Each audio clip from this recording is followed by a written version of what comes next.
नमस्कार, आप देख रहे हैं द भारत 80 न्यूज का डिजिटल चैनल। मैं हूं आपके साथ फजल अब्बास।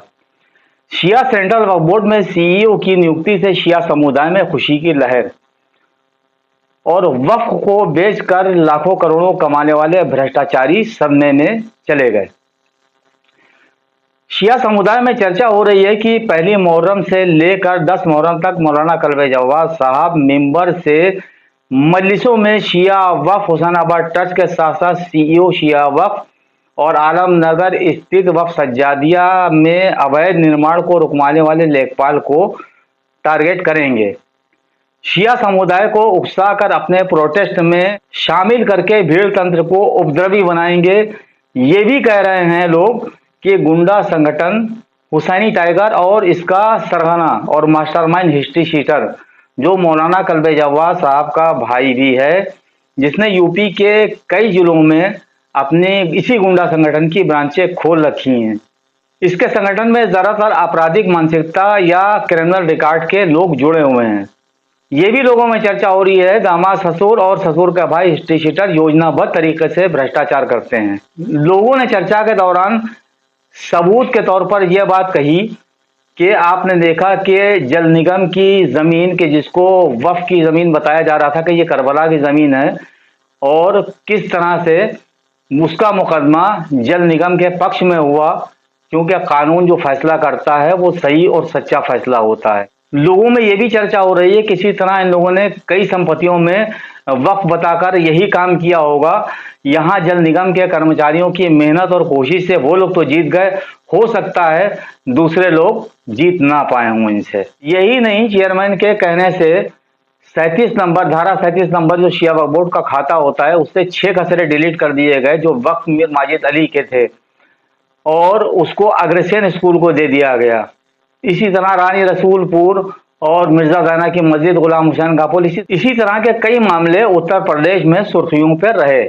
शिया वक्फ का सबसे भ्रष्टाचार सदस्य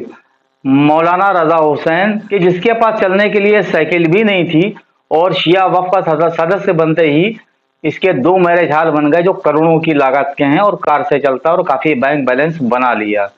जबकि मौलाना और भी हैं जो वक्फ के सदस्य नहीं हैं, उनके पास इतनी संपत्ति क्यों नहीं है? वक्फ का सदस्य बनने के बाद इसके पास ही इतनी संपत्ति कहां से आ गई है? और यही नहीं, इसने अपने रिश्तेदारों को भी कई वक्फों में मुतवल्ली बना रखा है। मौलाना कल्बे जवाद का भाई हिस्ट्री शीटर जिसके पास करोड़ों की संपत्ति है, इसके साथ साथ बिजनेस माइंड चेयरमैन भी एक बिल्डर हैं। लोगों का कहना है कि शिया मजहब और आज़ादारी के नाम पर गरीब शियों को उकसा कर ये कहा जाता था कि तुमको मुफ्त शिया वक्फ की जमीनों पर बसाएंगे और मकान देंगे, लेकिन नहीं दिया। आलमनगर में जीता जागता सबूत है, जिन शियों को मकान दिया उनसे लाखों रुपया लिया गया। इसी तरह इससे पहले जब यह वक्फ सज्जादिया आबाद हुआ उस वक्त भी लाखों करोड़ों रुपया लिया गया। तो सबसे बड़ा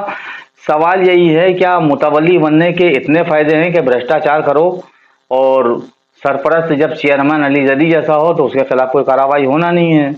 ये सभी भूमाफियाओं से ज्यादा खतरनाक हो चुके हैं। इनके खिलाफ कोई भी लिखे या बोले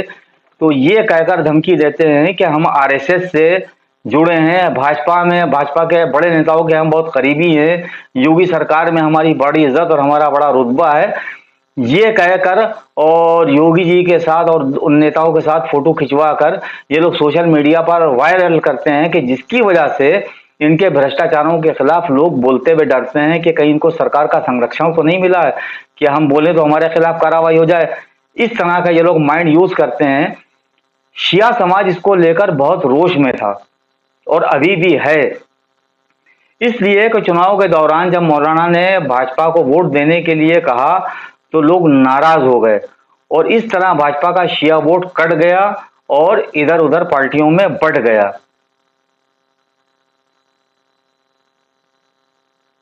शिया समाज चाहता था कि शिया सेंट्रल वक्फ बोर्ड भंग हो, इसके चेयरमैन को और उसके सदस्यों को सभी को हटाया जाए,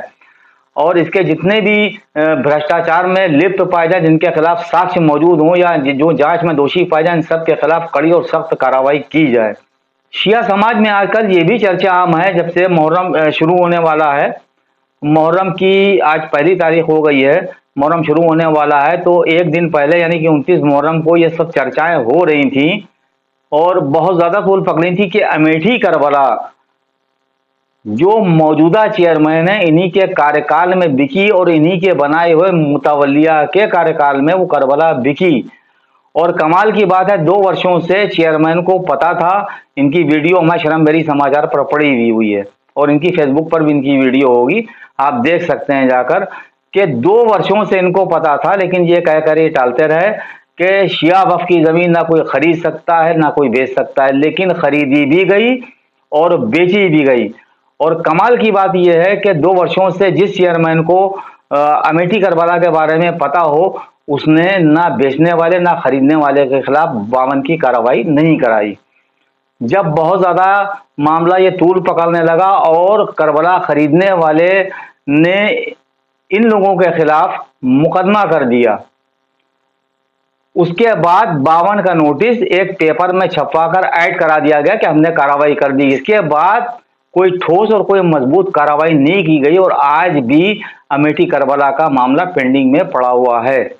जबकि चेयरमैन का कहना है कि हमारे पास करबला के पर्याप्त कागज ही नहीं है। ये भी बड़े आश्चर्य की बात है कि जो लोग वक्फ कराते थे वो पेपर देते थे ओरिजिनल, और वो पेपर वक्त से गायब हो जाते हैं और कोई कार्रवाई नहीं होती है। अब्बास बाग की करबला में कुछ दिन पहले जिस तरह से मौलाना सैयद कलवे जावाद नकवी की इंसल्ट हुई, जो कि 5 या 10 आदमियों के साथ वहां पहुंचे थे जहां पर अवैध निर्माण चल रहा था, तो इनका यह कहना था कि स्टे के बावजूद तुम लोग काम कैसे कर रहे हो। तो उसके जवाब में उन लोगों ने इनके साथ अभद्र टिप्पणी की और यह भी कहा कि जब तुम लोग 60-70 हज़ार की कब्र बेचते हो वो भ्रष्टाचार नहीं है। तो इस तरह से इनकी इंसल्ट की गई और लोग ये भी कह रहे हैं कि ये एक योजनाबद्ध तरीके से किया गया काम था, टेस्ट करने के लिए कि कौम के कितने लोग जज्बात में आकर इनके साथ आते हैं, इनके प्रोटेस्ट में शामिल होते हैं। जबकि हुसैनी टाइगर का कोई भी सदस्य और उसका सरगना हिस्ट्री शीटर वो भी वहां नहीं पहुंचे, जबकि ये लोग हर वक्त की प्रॉपर्टी पर हर जगह पहले पहुंच जाते हैं और इनकी वीडियो वायरल होती है कि देखिए यहाँ किस तरह से कब्जा हो रहा है और यहाँ पर क्या हो रहा है। लेकिन अब्बास बाग करबला के मामले में जब मौलाना अकेले गए तो उनके साथ हुसैनी टाइगर का न कोई गुंडा था न उसका सरगना था। तो अब आप यहां से अंदाजा लगा लिए, लोगों में यह भी चर्चा हो रही है कि इनके न जाने का सबब है, हो सकता है कि वहां से लाखों रुपया ले लिया गया हो और हो सकता है ये भी कि मौलाना को पता ना हो, इसीलिए ये संगठन और इसका सरगना सामने नहीं आ रहा है। वरना अब तक के इतना सब कुछ होने के बाद इसकी जोश और जज्बात से भरी हुई वीडियो वायरल हो चुकी होती। और दूसरी सबसे बड़ी बात कि ये आदमी जो खुद एक हिस्ट्री शीटर है, इसने अपना एक गुंडा संगठन बना लिया हुसैनी टाइगर के, जो वक्फ बोर्ड की तमाम मामलों में टांग अड़ाता रहता है और कब्जे करता रहता है और जमीनों को अवैध बताकर कि ये वक्फ की जमीनें और इस पे अवैध कब्जा हो रहा है और उनके ऊपर ये अपने काम करता रहता है और किस तरह से ये अपनी वसूली करता रहता है, पूरा लखनऊ का एक एक शिया समाज का एक एक आदमी जानता है। उसके साथ साथ कमाल की बात यह है कि इस आदमी ने खुद ही अपने आप को शिया समाज का नेता मान लिया और वीडियो डाल के ये प्रस्तुत करता है कि वो शिया समाज का नेता, जबकि शिया समुदाय के लोगों में ये चर्चा हो रही है कि जब ये व्यक्ति जो खुद एक हिस्ट्री शीटर है, जब अपने आप को शिया समाज का नेता या लीडर कहता है तो शिया समाज के लोग आहत होते हैं, उनको इंसल्ट और बेइज्जती महसूस होती है कि जिस शिया समाज में सभ्य पढ़े लिखे और समझदार और अच्छे किस्म के लोग हों, अच्छे संस्कारों वाले लोग हों, तो उनका लीडर एक हिस्ट्री शीटर एक अपराधी कैसे हो सकता है। आज की हमारी अपडेट कैसी लगी हमें ज़रूर बताएं। हमारे चैनल को ज़्यादा से ज़्यादा शेयर करें, लाइक करें और आपके पास भी अगर कोई वक्फ से संबंधित या इसके भ्रष्टाचार से संबंधित कोई खबर है, कोई न्यूज़ है और आप डर के नहीं चला पा रहे हैं, जिसके साथ जिसके सबूत आपके पास मौजूद हैं, तो हमसे कांटेक्ट ज़रूर करें। हमारे कमेंट्स बॉक्स में, वीडियो के कमेंट्स बॉक्स में अपने नंबर सेंड करें और अपने वो तमाम सबूत हमारे व्हाट्सएप पर सेंड करें जो आपको इनबॉक्स में दे दिए जाएंगे और वो आपके सबूत चलाए जाएंगे। क्योंकि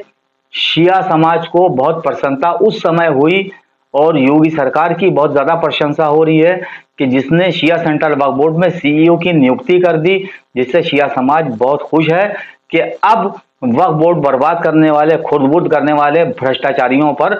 सरकार का हंटर चलेगा और इनके खिलाफ कार्रवाइयां भी होंगी, वक्फ बोर्ड भंग भी होगा या नए चेयरमैन और नए सदस्यों को लाया जाएगा। इसलिए योगी सरकार की और नए सीईओ की बहुत प्रशंसा हो रही है और लोग ये भी कह रहे हैं कि यही सीईओ अगर पद पे बने रहें तो बहुत अच्छी बात है, क्योंकि इन्होंने आते ही जब इनके संज्ञान में मामले आए और एक्शन लेना इन्होंने शुरू कर दिया है, यानी कि नए सीईओ का एक्शन शुरू हो चुका है। जल्द ही हम आपको अपने इसी चैनल पर